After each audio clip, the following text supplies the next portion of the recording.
Bakı sakinləri köhnə və nasaz avtobuslarla vidalaşır. Paytaxtda fəaliyyət göstərən 5 müntəzəm marşrut xətti üzrə avtobuslar yenilənib. Bəs sözügedən marşrut xəttləri hansılardır və yeni avtobuslarda ödəniş necə həyata keçiriləcək? Əməkdaşımız Vurğun Mədətovun süjetini izləyək. 91, 105, 147, 158 və 216 nömrəli marşrut xətlərindən istifadə edən sərnişinlərə şad xəbər. Bu xətlərdə artıq müasir və komfortlu avtobuslar fəaliyyət göstərir. Gözümüz aydın. Nəhayət ki, biz də təzə avtobusda gedirik. Çox gözəl, çox yaxşı. Təşəkkür edirik bütün orada yaşayan əhali adından. Köhnədən xarab olurdu, yollarda qalırdıq. Günümüz yollarda keçirdi, basırıq, qapıdan sallaşma.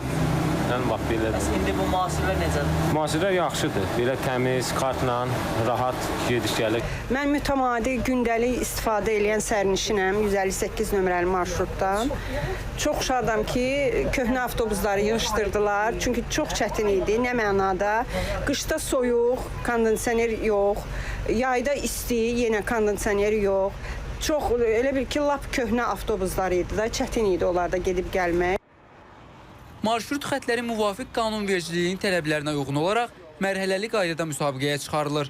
Müsabiqənin şərtlərindən biri də avtobusların yeni olmasıdır.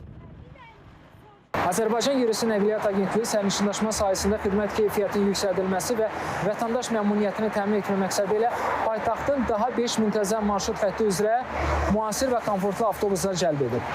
Keçirilən müsabiqələrdə qalib gələn daşıyıcılar artıq xətlərin istismarını daha yeni avtobuslarla həyata keçirirlər. Ödənişlər bu marşrut xətlərində nağdsız qaydada həyata keçirilir. Qeyd edək ki, hazırda Bakıda avtobusların ümumi parkı 2200 ədəddir. Bu rəqəmin 2500-ə çatdırılması nəzərdə tutulur.